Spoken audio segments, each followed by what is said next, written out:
Welcome everybody to the Chess Lab. The game that I want to show you today is one of the greatest games that I've ever seen, and I'm not exaggerating. Yesterday I found this game and I told to myself I have to show you this game. We have Abhimanyu Mishra with the white pieces, the youngest player to ever become a grandmaster, and with the black pieces, Rh8 Peshak, another super strong grandmaster, 2600, something like that, crazy stuff. And this game is really nuts. This is really amazing. Okay, e4 by Mishra, e5 by Rh8, and now knight to f3, knight to c6, bishop to c4, knight to f6, and here comes d3. So it starts very slowly and normal, bishop to c5, c3, d6, and short castle. Nothing crazy, players are just, following the principles. h6, preventing bishop to g5, rook to e1, activating the rook, short castle, and now knight b to d2, bishop to d6, bishop to b6 rather, because d6 is d square, and so bishop to d6 is very hard to play. It's possible over the board, just, call the arbiter and say that your opponent played an illegal move. And now b4. Knight to e7, and here comes bishop back to b3. So what is going on? White is taking a little bit of space over to the king side, to the queen side rather, and black maybe tries to go to the king side. Who knows? c6, a4, keep going with this idea of taking more space, knight to g6, here goes the knight, and now d4. So here the position starts to shake a little bit, because as you can see there is some tension in the center, but black looked at the position and said to himself, I'm a grandmaster, I'm a 2600 grandmaster, the center is in a complex situation, but let's make it more difficult for people to understand, right? And so he played d5, and here you can take everything, and you can also not take everything, and you can play king to h1 and just randomly allow things to happen in the center. But okay, here Mishra decided to play a5, so he actually didn't took anything, and the idea is that, he's just attacking the bishop. You can think about taking here, but then you simply help white developing, and you still have to deal with this bishop.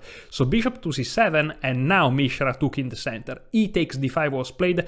You can play d takes e5, but after knight takes e5, this knight just improved the position, So e takes d5 may be considered, but now knight to d3. So this knight from trash to amazing, right? And here rook to e3 may be played, knight takes c1, rook takes c1, knight takes d5, and here, black has no problems, and so because of these reasons, e takes d5 is a little bit more precise, where this knight struggles a little bit to join the game. E takes d4 here comes, and knight takes d4, knight takes d5, and now knight to e4. So Mishra was able to achieve these beautiful two knights in the center. It's like a knight duo instead of a pawn duo, which is very weird, but beautiful to see. Rook to e8, and here comes h3. Just avoiding any bishop g4, which still was impossible, but yeah, h3 is just, an innocuous move that in the future may help your king. And now comes bishop to e5.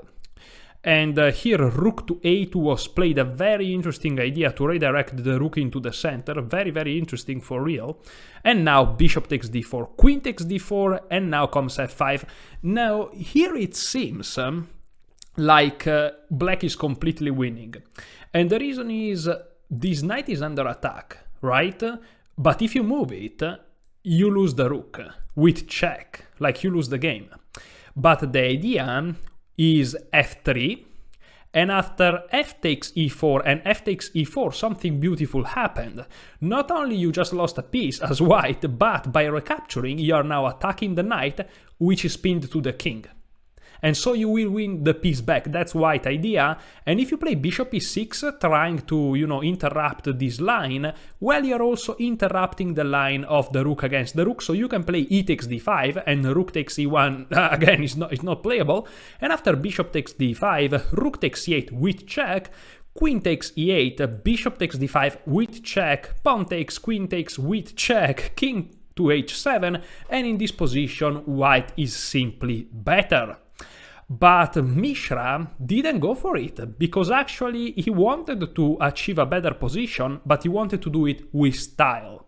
So feel free to stop the video and find the crazy move that he played in this position, starting the madness in this game. And meanwhile you're doing that, I'm going to drink some water. It's not sparkling, it's not tea, it's not even sparkling tea, it's just normal water. Sometimes, you know, you have to drink, because otherwise in around 3 or 4 days you will die, so remember to drink. Okay, and here the move that Mishra played is bishop takes h6. Yes, ladies and gentlemen, here it goes, the first sacrifice. And you may be like, wait, did you say that the first sacrifice? Yes, I may have spoiled a little bit, there are more than one sacrifices here. So the idea is that, you know, if you simply take the bishop, bad things happens. Knight to f6, this knight again, the fact that his speed is very, very convenient, and here you are attacking the king and the rook. The problem is that the rook is attacked 2 times. So for example, king to f8, rook takes c8, you win the queen, you win the game, and yeah, that's just over. So because of these reasons, queen to d7 was tried, but now knight f6 check anyways. And if you're wondering, yeah, this is just a second sacrifice, because here 2 pieces are just hanging, and that's a very weird situation. So the game already here is wild, but it will become even wilder, like a lot. So g takes f6, and here rook takes e8 with check. This is forced, okay? Queen takes c8 must be played, and now queen takes f6. Now here you are threatening a lot of stuff, but you are threatening really rook to e2. And you may say, wait, rook to e2, you know, simply loses the rook. Yes, but then you get mated. And you are also threatening mate right now, which is even more sensible. So because of these reasons, queen to e1 check, king to h2, queen to e5, forcing the trade of the queen. And so we reach this position basically by force. So Mishra calculated all of these from bishop takes h6 in the beginning. Rook to e2, attacking the knight goes to f7, attacking the bishop, which is a very logical move. I believe they calculated even this, but now bishop takes d5. Again, very forceful, you have to take, the knight was pinned, but now rook to e8 check. The king goes to h7, and now Mishra simply moved back to f4. So I genuinely believe that from move, I don't even know which move was, from move 20, bishop takes h6, to move 29, bishop f4. I believe they calculated everything. Is it possible? Maybe not. Maybe I'm just making this up. Well, it's nice to believe that he calculated everything. And you may say, okay, but what's the point? Because here, it seems like black is up a piece.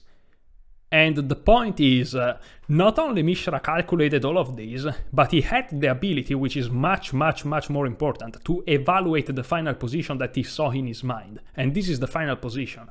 And in this position, there is a problem. You cannot develop these 2 pieces, because if you move this bishop, you lose the rook. And then you are down the exchange. But because you cannot develop these 2 pieces, you are actually down a rook.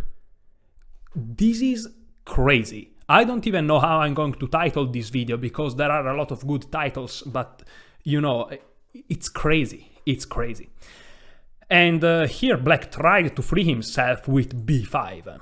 But the problem is, actually, feel free to stop the video, this is super instructive, and find the best move. I didn't plan to ask you right now, but actually find the best move now.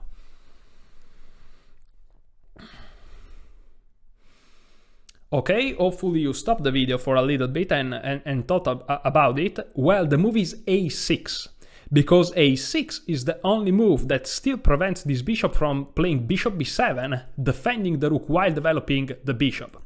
If you play bishop to b7 immediately, here follows, well, rook to e7 according to the engine just wins, is a double attack, and so this wins, but also a takes b7 is very good, because after rook to e8 and b8 equals queen, takes, and here, because of, you know, the pawn majority and stuff like that, white is completely winning, but okay, you know, rook to e7 was also winning. So knight to h8 was tried, but now king to g3. you know, just improving the position of the king. Knight to g6, bishop to d6, and noticing that Mishra keeps controlling the knight with the bishop. This is the bishop-knight opposition, very useful to know, if you're new to chess especially. King to g7, h4, king to f7, and by the way, if you're wondering about h4, bro, you just want to promote the best pawn. That's just how it is. I know it's brutal, but that's just how it is.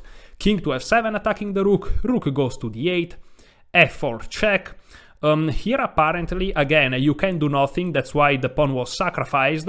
If you play bishop b7, once again, rook to d7 check simply wins the bishop, but I really love this variation with a takes b7, the rook takes, you promote, and this is very similar to the previous variation. In this position, again, white is completely winning because of the different pawns, right?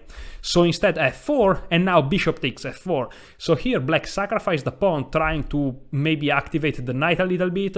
The truth is that there's really nothing to activate, so knight to e7, h5, knight to c6 attacking the rook goes to d6 attacking the knight goes back, the rook goes to d8, knight to c6, and now rook to h8, avoiding any repetition.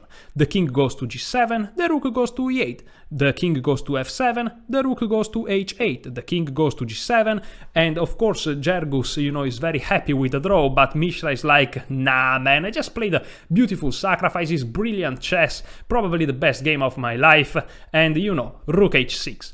Knight to e7 was played now, king to f3, and now bishop to f5. And you may say, wait, what? Black freed his pieces? Yes, he finally did, but rook to d6, pressuring the pawn, king goes to f7, and now comes g4. So what is Mishra's idea? Even if black is able to free his pieces, Mishra has these two, actually three passed pawns connected, which are absolutely invincible. Like, this is crazy. Bishop to e6, bishop to e3, and now rook to f8, threatening discoveries with the king. I mean, this move was really savage, but simply bishop d4 saying, I'm not scared of discoveries with the king.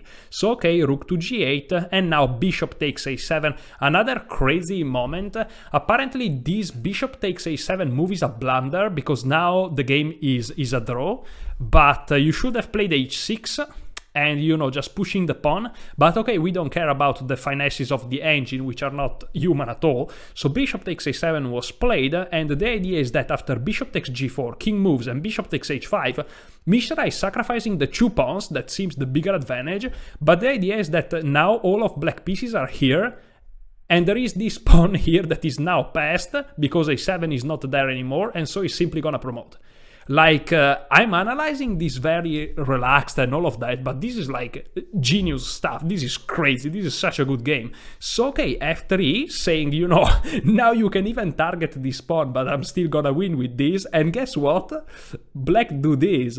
And, you know, rook to g3 was played, which is a brilliant move, to be honest. Here, bishop d4 was played. You may be wondering, wait, what about king takes g3? Well, knight f5 check, the king goes to f4, knight takes d6. And apparently this is a draw. This is ridiculous, but okay, this is crazy chess. Bishop d4, rook takes f3 check, so Mishra lost all of the three pawns that were there. That's crazy, but after king to g5 attacking the bishop, rook to f5, king to h4, bishop to d1, simply a7. And he is saying, how can you stop the promotion? Well, you can't. So rook to h5 check, king to g3, knight to f5 check, and if you're wondering, wait, isn't it a fork? Yes, it is, but he doesn't care. King to g2, rook to g5, king to f1, there are no more checks, or at least there are no useful checks. So knight takes d6, but now e8 equals queen, so we reach this insanely crazy position where, you know, this bishop is equaled by this bishop, and then there are a knight and a rook against the queen. The problem is this king is very exposed, and you know, the bishop and the two pawns are very well guarded, so white has the edge here. Knight to e4, queen to b7 check, king goes to g6, and already Mishra win a pawn.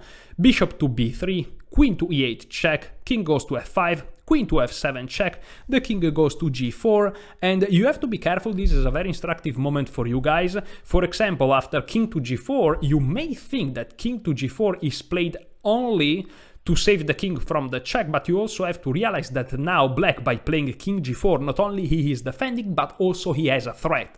You have to be very careful when you attack, your opponent responds, and with that response he is also making a threat because you don't think about it. And the threat is rook to f5, winning the queen. Okay, because of these reasons, king to g2, very important situation here for you to know and remember when you play your games.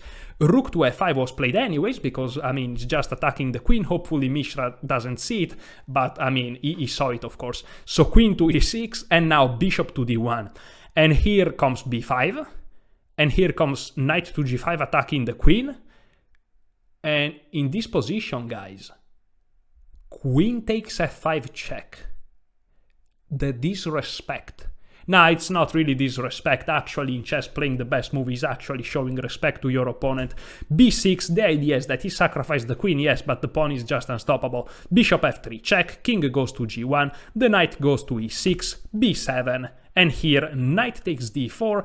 And don't get me wrong, you can promote and probably still win, yeah, but why do this when you simply can play c takes d4, you know, blocking this pawn, blocking this bishop, and in this position on move 70, gentleman Gergus Pechak resigned the game, the reason simply being you cannot prevent this pawn from promoting. Guys, this game was insane. Hopefully you enjoyed as much as I did, because I really did. And well, thank you so much for watching. I'll see you tomorrow. Enjoy your chess!